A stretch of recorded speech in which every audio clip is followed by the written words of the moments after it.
Hi guys, it's Jordan from B&B Campers. I'm just going to do your handover video on your Chausson Welcome 10, I believe. Oh no, it's 76. Right, so we're starting with the bonnet. Over on the left hand side here we've got your washer fluid reservoir, power steering, engine coolant, brake fluid attached to the servo, engine oil dipstick, and your engine battery on these particular chassis sits under the floor just in front of the passenger seat. So if you want to get to the battery to jump start it, you've got a positive prong just here under this cap, and your negative point is this one just here. You see there it does say for jump start. So negative there, positive there. Alright. Then got, still on the near side, we've got your bonnet release just there, and your diesel filling point. Next you've got your freshwater inlet point, so you can push in and round to the right to get that to stop. Open that little cover over and then pop your key in, and it'll only turn one way. Take the key out and then that'll just spin round. You can't take that out then. Same for unlocking it. Turn it the only way it'll go. Take the key out and then it'll come out. Alright, so I will lock that up just for now. Next one, all the way to the back, is your toilet cassette locker. So I already had that half out, so I'll just show you how it works. Lift up on the little orange bit at the bottom and then pull it out towards you. There you go. So you need to open this up and empty it out from here. Whilst you're emptying, you need to hold down the little orange button there at the back, which will allow it to come all the way out nicely. You've got a freshwater flush on your toilet system, so there's no separate flush fluid to worry about anywhere else. So that's nice and easy. Brackets there for a bike rack if you should want to fit one, and your reversing camera dual reversing camera is up there. Your wastewater drain is that one just there, so you just basically pull that when you want to. This is just storage at the back here, so I'm not going to open that one up for you, but that is what it is. You've got a little light that turns on when you open any of these two rear lockers just here, which is nice to make it a bit easier to see. Your boiler vent is this one just here, so if you had it lit up on gas, you'd be able to feel warm air coming out through the bottom of this cap just here. Hookup point, so that's where your hookup goes in.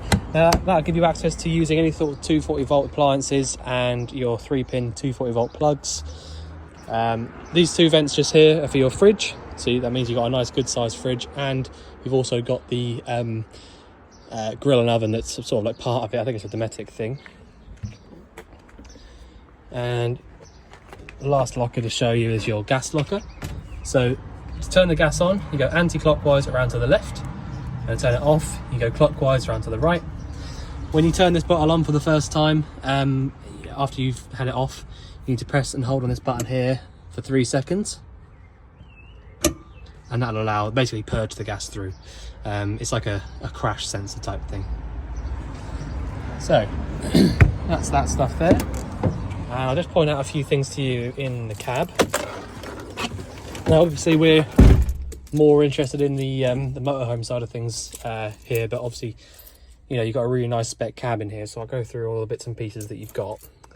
So reversing camera, ignition on, and then that should come on. So you've got one facing straight down.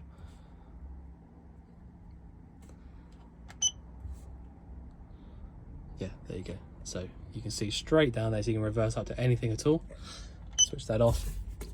That should only work with the ignition, but if it doesn't, make sure that you switch it off anytime that you're not using it, obviously. You've got air conditioning as standard on this one. Well, not as standard actually, it's a factory extra. So that's that button just there. So as long as you've got your heater set from 1 or above, your air conditioning will work. And obviously air conditioning is great for cooling the place down, but it's also great for demisting the screen, so bear that in mind if you ever need to. You can lock and unlock the cab from inside using these two buttons here. hazard lights there, fog light. Obviously this switch here, which is for your heated rear window, won't do anything at all because the heated rear window would have been here, but obviously it's been made into a motorhome, so that's not even there anymore. You've got the upgraded 6-speed manual gearbox. Reverse is lift up on this little back piece here, up and over to the top left to get that. Lights and indicators are on this left hand stalk, so lights, side lights, main beam, indicators obviously, as you know, and you've got your cruise control stalk just down here as well, so on and off, and you've got resume on the side and you can adjust the speed accordingly. Washers and wipers are on this right hand stalk, and the last bit really is your electric adjusting mirrors, so you can basically choose which mirror you want to move and then move it around like a joystick as and where you need to move it to. So it's all really, really nice and simple, but really, really high spec as well. So that's something to bear in mind. Exactly the same with the actual motorhome side of things as well, by the way, the high spec part. There's pretty much, I mean, they've all got the same stuff, but this one's got, you know, everything's kind of like top grade. So I'll run you through as much of it as I possibly can. So we start up here, got your control panel. So it's all nice and simply laid out. You've got awning light switch just here. I'll start from the start. So main on and off switch, just this one up here. So turn that on, and then that'll turn on everything. So you've got all of your, let me pop these bits to one side for a minute. Under the bed, just over there, look. All of that stuff down there is all fuses, charger, you know, 240 volt trip switches, all that kind of stuff. So it's all nicely sort of kept hidden under the bed there. But if you ever needed to get to anything sort of like electric wise, it's just there in that corner. Same for us, obviously. If you do get any problems, let us know, and we know where it's all, you know, based. So it's all nice and easy to get to. Anyway, turning that button on there allows everything 12 volt to, you know, pretty much everything in the vehicle. So once you've done that, you can then go ahead and put your light switch on there. So I think that's your awning light. Yeah, that's that there. All the other lights around the vehicle will, you know, should work anyway once you turn the power on like that. There's obviously loads of switches dotted around the vehicle to sort of turn certain ones on and off. You'll come to, you know, work all of that out for yourself. You'll know which ones you want and what don't want. So you then got your leisure battery voltage. So if I press this button here, so you got just over 2/3 of power in your leisure battery, which is perfect. And engine, exactly the same. Fresh water level, about 1/4 of a tank. And then it'll come up here. If your wastewater is full and needs emptying, this light here will come on. If the hookup's plugged in, this light here will come on. And if the engine's running, this light here will come on. The reason there's a light for the engine running is basically you've got something called a split charge relay. So you start the engine up, and then your alternator obviously charges your engine battery, like every car does. And then from there, you've got something called a D+ signal or a split charge relay. And it'll send power from there to your fridge, which is how I'll show you in a minute. But it also charges up your leisure battery as well. So both engine and leisure are being charged up anytime that you're driving the vehicle. The other way to charge the leisure battery up is when you plug a hookup cable into the vehicle, you will then get your charging, you know, the charger will work straight away and your leisure battery will start getting power going to it. Right, the next bit, you've got a couple of bits here. So obviously this is your fridge and your cooker and grill. So it all works very, very similarly. As long as you've got the gas switched on, you've got an ignition which works as soon as you press this button in, if you can hear it. So all you have to do, if you want to light the grill up, look at the grill up there, push in and round to the right on this dial. Give it a little blow if it doesn't all light up. But basically, it'll all light up. And you can actually see as well, down the back there, you'll be able to see the back. There's a row of holes there, which the gas will escape from. And there's a row of holes at the back. So if you don't see the back lighting up, just turn it off and try it again a few times. Same for the oven, but push in and around to the left for the oven. So if you look down the back, then you can let go of that and it'll stay on. And that's that. So it's all nice and simple. The other thing is the fridge. So if I close this down now, it's got a little safety travel catch there. The fridge is really, really nice and simple. It's a 3-way fridge. So you turn one to the right to get it to light up on gas, which it has done. One more will get it to work on mains electric. So obviously that's only if your mains is plugged in. And the last one there is for if your engine is running. Okay. So the way that you have to use it is either get the fridge cold first on the gas or the mains electric. It's totally up to you which one you use. If you've got a mains cable plugged into the vehicle anyway, you might be better off just leaving it on the mains.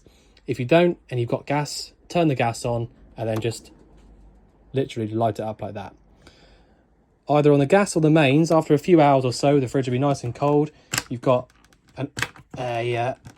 which side are you going from? That side. You've got a freezer compartment at the top and a normal fridge bit underneath. So nice lights in there. You've got a little lock on each of these, so you can get that to work however you like. That one needs tightening up. So I will do that in just a minute. There you go. All right, I saw that out, don't worry. So that's that. That's your fridge. So you need to make sure that you get it cold first, either on gas or mains, and then switch it over to 12 volt only for when you're driving. The reason for that is, by the way, being such a big fridge, the 12 volt element isn't big enough or powerful enough to get it cold on its own. So all it does really is hold a temperature. So you need to make sure that you have it cold first before you switch over to 12 volt when you're driving. Okay, other bits, another really, really important thing is when you first come into the van, assuming you've got some water in the tank, obviously, you need to turn your pump switch on, come over to your tap, and then just basically, I'll just show you now. I'm not sure if there's enough water in the tank really, but pump switch goes on, and then just pull the water through. Actually, yeah, I can. Tap's been left on. Right, that won't help. Right, let's start again. So, pump switch goes on, and this, by the way, is if you're going to be wanting to use your boiler, okay? Pump switch goes on. You'll hear it start to run straight away. Pull the tap. So at the moment we're facing towards the cold side. And this is air, all right? Air coming out at the moment. Turn to the hot. Bit more air.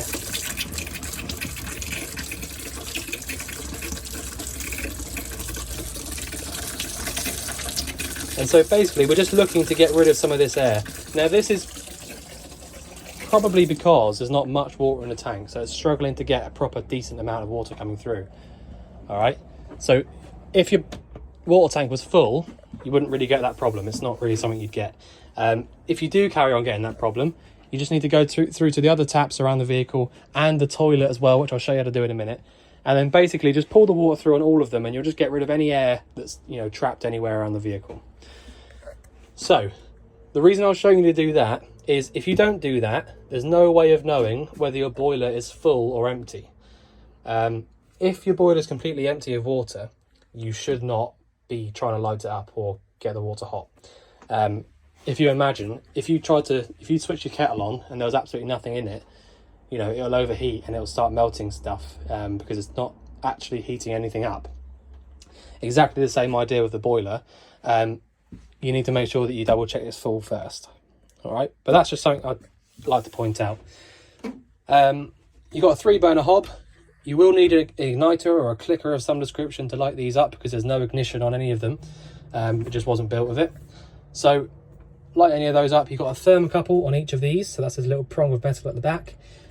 So what that does is, if you lit any of these up, so if it was lit up and it was in this position here, which it would be, and somehow the flame gets blown out, but you don't turn this back off, the gas will carry on coming through for a little bit, and then the thermocouple will turn that off when it realizes that there's no flame there anymore.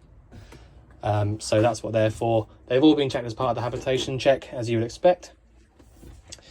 Like I said to you, there's loads of lights dotted around the vehicle. You know, you need to sort of like go around and make sure that you know which ones you do and don't want on.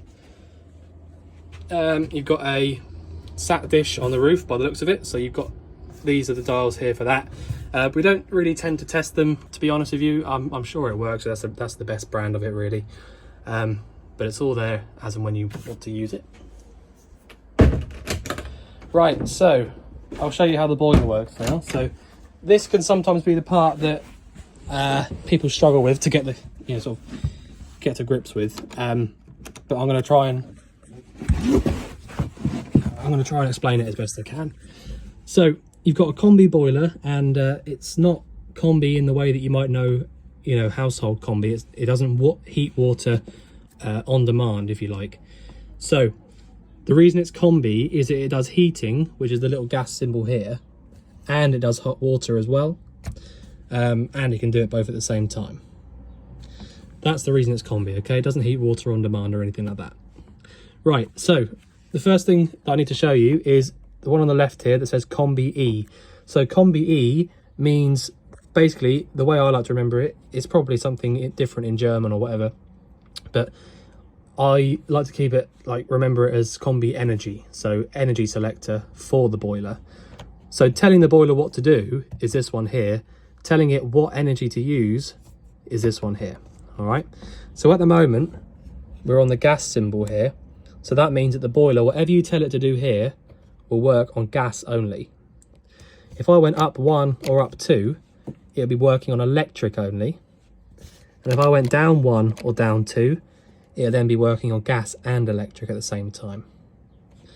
So obviously, the electric one up here at the top will only work when your hookup's plugged in. And if you don't have a hookup plugged in, you need to leave it here on gas. Okay? If you then want to heat the water up after you've chosen which energy you want to use, either electric or gas or both, if you want to heat the water up, you go 1 up for 40 degrees or 2 up for 60. All right? This dial in the middle is basically just like a thermostat. So that's mainly for the heating. All right, so up 1 or up 2 is hot water only. Back to the middle again, turns it off. Down 1 is heating only. So that's your thermostat for the heating only part. And down 2 is heating and hot water at 60 degrees. Okay, so basically you've got the squiggly line with a number at the top, which means hot water. This little symbol just here means heating. And so at the bottom there, you've got heating and hot water at 60 degrees. So some people prefer to remember it as your summer setting at the top, because there's only hot water, there's no heating, and winter setting at the bottom because it's heating and hot water. All right. So at the moment, it's going to be working on gas only because I've got it there. And it's going to be doing heating and hot water at the same time. The hot air from the heating will come out through these vents that are dotted around the vehicle.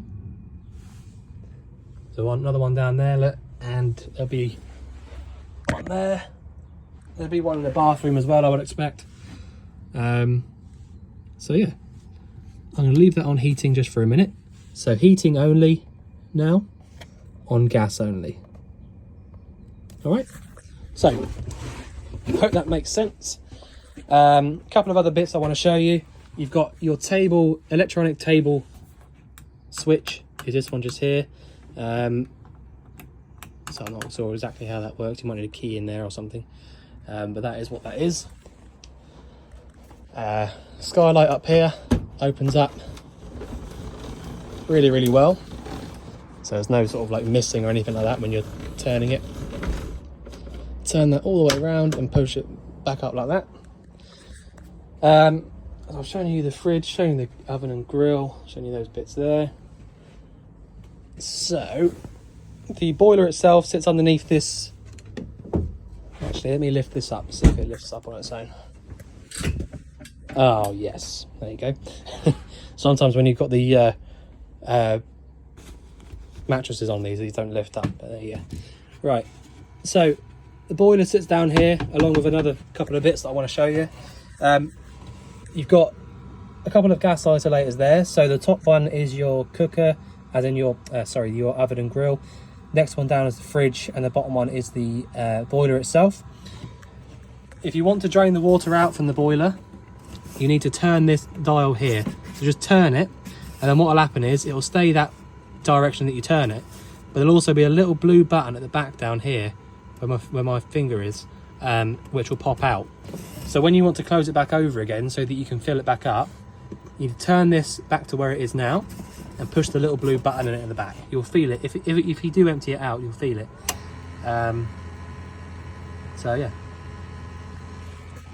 that's that. So whilst that's up as well, you've also got down here should be your leisure battery. There you go. So your leisure battery sits in there. So if you ever needed to get to that for any reason, you can do that. Positive on that side, negative this side. Just pop that away again for now. And the last thing really is probably your bathroom. So you've got your light switch down here, which does these lights up here. I don't need to show you how a sink works, if you know that much, obviously. You've got hot to the left here, cold to the right, usually, unless the pipes have been switched over at some point. So don't hold me to that. Toilet, really nice and simple. Push this button here to get the flush fluid to pump round, and then to drain it into the cassette, pull it this way so that drains into the cassette, and then close it back over. It's really important to close the cassette flap back over, because if you don't do that, you get a bad smell coming back into the van, obviously, but you also won't be able to take the cassette out from outside. It will lock itself in place, so you need to make sure that you do that. And the last thing really is the shower. So again, I'm not going to show you how that works, so you can see how it works. It just literally goes from there to there. We have got a nice little screen here, so you pull this bit back, that allows that to come round, and then put that back in there like that. That'll stop it flapping around when you're driving. It's actually quite a nice size shower, to be honest. It's I've seen much smaller in the vans. So yeah. Right, so what else have we got? Anything? I'll pull this cover down now. So now, after about 5 minutes of that being on, really nice warm air coming out through that vent there, and you know, all the other ones as well. Loads of storage under the bed if you should need it. Obviously loads on the top as well. Aircon unit, so that'd be a 240 volt aircon unit, and this is the remote, the one that you saw me move earlier. That's the remote for that. It would have been checked as part of the habitation check, so I'm sure it works. Really nice extra to have, by the way, on these. They're so expensive to fit from new. So yeah, really nice to have that there already. Switch the fridge off. Yeah, so other than that, I don't know if there's much else to show you. I tried to go into a bit of detail with the boiler switches, because they can be a little bit hard to get the grips of. But you know, I'm sure you'll be fine. When you want to switch it off, just back to the middle on this one. The fan should carry on for another couple of minutes or so, just to cool itself down. Because you've got two fans as part of the boilers. You've got a combustion fan and a like a normal fan to pump the air around. So the combustion fan will be the one, I think, that carries on for a little while to cool it down. So just bear that in mind. It doesn't mean it's just not turned off if you hear it carrying on running. So yeah, if you want to sort of go away, start, you know, go and getting ready to sort of like drive away and stuff like that, all you really need to do is make sure that all of your stuff is sort of stowed away. I'll put that back on in a minute. Make sure all your stuff's sort of stowed away properly. All your sort of bits and pieces are down and not going to fall away and things like that. Make sure all your skylights are down, windows are shut, things like that. But more importantly, make sure that your gas is switched off in the locker. If you can imagine, if you did have a crash in the vehicle, you know, God forbid it, but if you did, the last thing you want really is one of the gas pipes to come loose and, you know, have pressurized gas pumping into the van. So just please make sure that you do turn that off. It's really important. But yeah, other than that, it's all pretty straightforward stuff. So I hope that I've covered everything in the video. If you think there's anything else you want covering again, or anything I've missed out, just let us know. But otherwise, I look forward to seeing you soon to collect your van. Thanks very much.